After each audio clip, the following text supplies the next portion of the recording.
जय श्री राधे। शतानंद जी ने दिया आकर ये संदेश, सिया स्वयंवर के लिए बुला रहे मिथिलेश। समाचार सुनकर उठे लक्ष्मण और रघुनाथ, धनुष महोत्सव देखने चले गुरु के साथ। रंग भूमि आए जभी दोनों राज किशोर, नर नारी गण के नयन लगे इन्हीं की ओर। सब थकित हुए सब चकित हुए, ऐसा वह दर्श पुनीत हुआ, ऐसा वह दर्श पुनीत हुआ। जिसकी जैसी भावना रही वैसे ही उसे प्रतीत हुआ। प्रत्यक्ष क्षीर रसी अभिलोका बलशाली वीर नृपालों ने, साक्षात भयानक रस देखा भयभीत कुटिल महिपालों ने।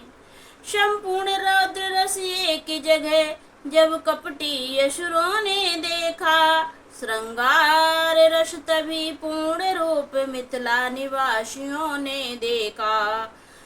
बीभत्स लखा बीभत्सों ने करुणा मिथिला की रानी ने, भरपूर शांत रस देखा जब शिव जनक राज से ज्ञानी ने।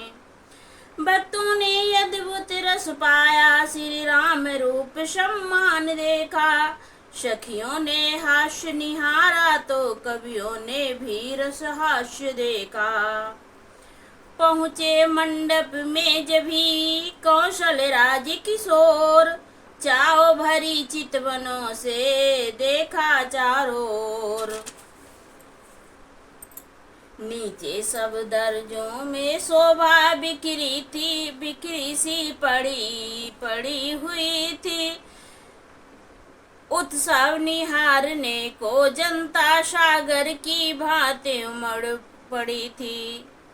अनगिनती राजाओं का दल शोभायमान था मंचों पर, पीछे महिलाएं राज रही महलों के मध्य झरोखों पर। नीचे मंत्रियों सहित नृप थे, ऊपर मुनियों का आसन था। उससे ही सटा हुआ सुंदर सुंदर मणिजटित एक सिंहासन था। लालों के चपल लोचलों ने कर ली देखा भाली पल में, फिर महादेव के धनवा पर सरसरी दृष्टि पल में डाली। लक्ष्मण के लाल लाल लोचन वीरों को जब विलोकते थे, राघव के तब गंभीर नयन सीता के लिए खोजते थे। पहुँचे विश्वामित्र जब राम लखन के साथ, स्वागत को आए बड़े मिथिला से नरनाथ। आगे थे गुरुवर गांध सुवन, पीछे समूह था मुनियों का। मध्य स्थल में था दिव्य दर्श उस श्याम गौर सुकुमारों का। दोनों रघुवंशी राजकुमार जिस दिन घर पर जिस पर दृष्टि डालते थे, वे सभी प्रभावित हो कर इनकी ही ओर निहारते थे। मानो दो नटवर जादूगर मोहनी डालने आए हैं, या बलशाली महिपालों का कसकल बल कल निकालने आए हैं। सब देख भला मुनि बोले, रंगशाला खूब सजाई है, रंगशाला खूब सजाई है। उत्तर में कहने लगे जनक, प्रभु ही की तो प्रभुताई है। दिखलाया पाहुनों को मंडप भली प्रकार, बिठलाया मणि मंच पर नृप ने कर सत्कार। धुंधुमियों के स्वर गूंज उठे, उत्सव प्रारंभ महान हुआ। रनिवासों में भी हर्षपूर्ण मांगलिक मनोहर गान हुआ। राजा ने सुंदर समय देख बुलवाया राजकुमारी को, सब सखी सहेली हिलमल कर ले आई सीता प्यारी को।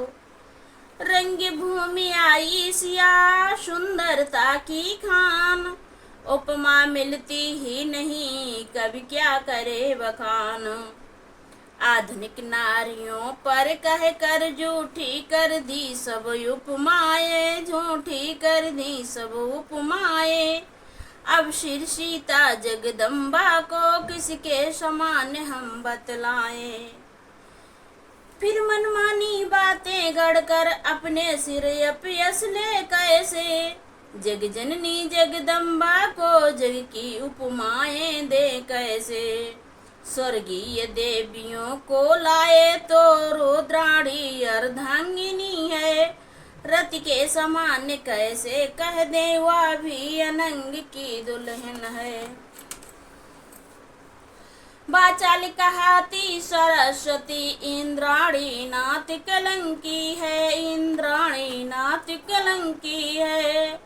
लक्ष्मी की उपमा कैसे दे वह विषमदिरा की भगिनी है।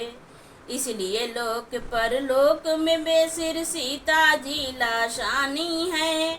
अवतार महान सती का है नूरानी ही नूरानी है। कोई अच्छा या बुरा कहे इसकी कुछ हमें न चिंता है, हमको तो अपनी माता का नक्शिक लिखने में लज्जा है। पृथ्वी पर छाई छटा चमक उठाया आकाश, रंगे भूमि उस समय अद्भुत हुआ प्रकाश।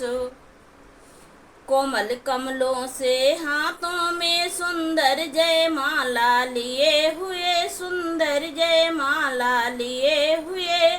चलती थी सीता मंद मंद चितवन नीची कुछ किए हुए। पहले तो एक दृष्टि सरसरी डाली मंझले निचले सब दर्जों पर, फिर थोड़े वे प्यासी आंखें मुनियों के ऊंचे मंचों पर।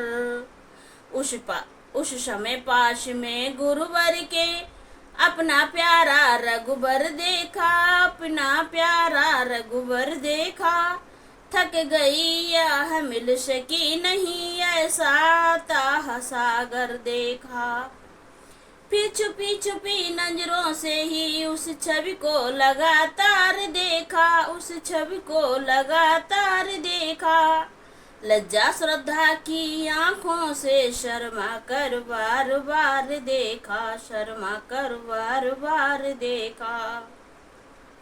गंभीर दृष्टि डाली फिर उन आजान भुजाओं पर, शिव धनुष देखती हुई गई सृजन के राज के पंजों पर। बंदी जन आए तभी नृप आज्ञा अनुसार, मध्य भाग में खड़े हो कहा पुकार पुकार। वीर जनों योद्धा गणों सुनिए देकर ध्यान, कहते हम सभा में नृप का ध्येय महान। ए महामहोत्सव समारोह राजा के प्रण का परिचय है, अवसर है आर्य परीक्षा का परिणाम प्रेणी परिणय है। जो धनुष दक्षिमख में शिव ने सुरगढ़ के लिए उठाया था, सुरगढ़ के लिए उठाया था। निमिनंदन देवराज जी ने जो धनुष धरोहर पाया था। 10 शीश सहस्र बाहु तक ने तिल भरना जिसे सरकाया है। सीता ने खेल खेल ही में जिसको एक दिवस उठाया है। उस पर ही शर्त लगा नृपवर बैठे हैं आए परीक्षा में, बैठे हैं आए परीक्षा में। पृथ्वी वीरों से शून्य नहीं प्रण ठाना इसी प्रतीक्षा में। राजा की सब सौगंध शपथ धनबा द्वारा पूर्ण होगी, धनबा द्वारा पूर्ण होगी। जो वीर धनुष तोड़ेगा सीता उसको अर्पण होगी, सीता उसको अर्पण होगी।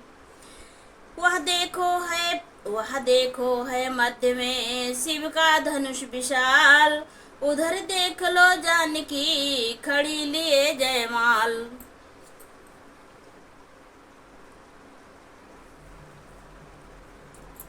है समय यही क्षत्रिय वीरों निज छत्र शक्ति दिखलाने का, बल पौरुष का विशाल डंका मिथिला के मध्य बजाने का। है कौन भाग्यशाली ऐसा जिससे सीता का नाता हो, देखे वह कौन वीर है जो मिथिलेश्वर का जामाता हो। सिंहों के सम्मुख जय पाए ताकत ये कब श्यारों की है, हिल मिल कर जान लड़ा दो सब जान की जानदारों की है। बंदी जन की जब सुनी यह घोषणा महान, धनुष उठाने को उठे भी बड़े बड़े बलवान। योद्धाओं राजाओं के दल जब धनुष उठाने उठते हैं, तो रंग भूमि में एक और जोशीले बाजे बजते हैं। बलवान सुजान गुमान भरे मदमत महान शान वाले, बड़ कर जोर लगाते थे गर्वीले आनवान वाले। झुंझला कर झपट झपट झुकते थे, झोंके खाते थे। अचला चल दी चल चाप अचल 14 भुवन चकराते थे। हलचल दी 10 दिशाओं में, जल थल काप अयोध्याओं से। पर महादेव का महाधनुष तिल भर न हिला राजाओं से। जो नप हर्षाता आता है वह लौट ल जाता है, मानो बल हर कर वीरों का धनवा गरवाता जाता हो। दुष्टों की बातों से जैसे सतियों का हृदय न डिगता है, वैसे ही इन राजाओं से शंकर का धनुष न हिलता है। दर्शक वृंदों में लकबल थी, महिला दल भी चिंतित सा था। वह रंग भूमि वाला बाजा अब भी वैसा ही बजता था। हार गया इस भांति जब वीरों का समुदाय, हाथ जमी पर मार तब बोले मिथिला राय। हे दीप दीप के राजा गण हम किसे कहें बलशाली हैं, हमको तो ये विश्वास हुआ पृथ्वी वीरों से खाली है। पहले ख्याल तो ऐसा हो तो पहले ख्याल होता ऐसा तो ये बवसी नहीं करते, हम करते नहीं प्रतिज्ञा ये तो ऐसी हंसी नहीं होती। हम तोड़े अपने प्रण को हम तो धर्म हानि की लज्जा है, पुत्री को कुंवारी रखना है क्या करें हमारा बस क्या है। आसरा छोड़ प्रस्थान करो, दुख हमें दिया है दाता ने। सीता सुकुमारी का विवाह लिखा ही नहीं विधाता ने। मिथिलेश्वर का यह भाषण सुन लज्जित नृपालगढ़ सभी हुए, मैथिली कुमारी को निहार हर नर नारी सारे दुखी हुए। वीर भूमि पर छा गई करुणा रस की ओस, बाजे में बजने लगा खेद भरा अफसोस। लखड़लाल पर उस समय पड़ा विशेष प्रभाव, उस रघुवंशी में जगा अपना वंश स्वभाव। चुटकी में भृगुटी कुटिल हुई, लोचन दोनों अंगार हुए। राजा के बाण समान बचन छाती के भीतर पार हुए।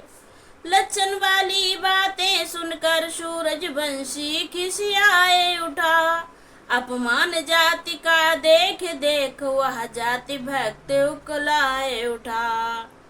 था था उधर बड़ों का भी लिहाज, हृदय स्थल इधर भुना जाता। आखिर मुँह से यह निकल गया, मुझसे तो सुना नहीं जाता। इस भांति बड़ों को सूचित कर गुरु के चरणों में खड़ा हुआ। सारे समाज को तकता था, केसरी क्रोध में भरा हुआ। वह राजकुमार ब्रह्मचारी उस रंग मंच पर मचला है, मानो पहाड़ से लाल लाल यह सूर्यवंश सा निकला है। शीश नवा गुरुजनों को बोले लखन पुकार, सुने सभापति सभासद शूरवीर सरदार। सच्चे योद्धा सच्चे क्षत्रिय अपमान नहीं सह सकते हैं, जिनको सुनने की ताव नहीं वो चुप कैसे रह सकते हैं। रघुवंशी वीरों के होते ऐसे भी कोई कहता है, जैसा अफसोस भरा भाषण मिथिला के महाराज का है।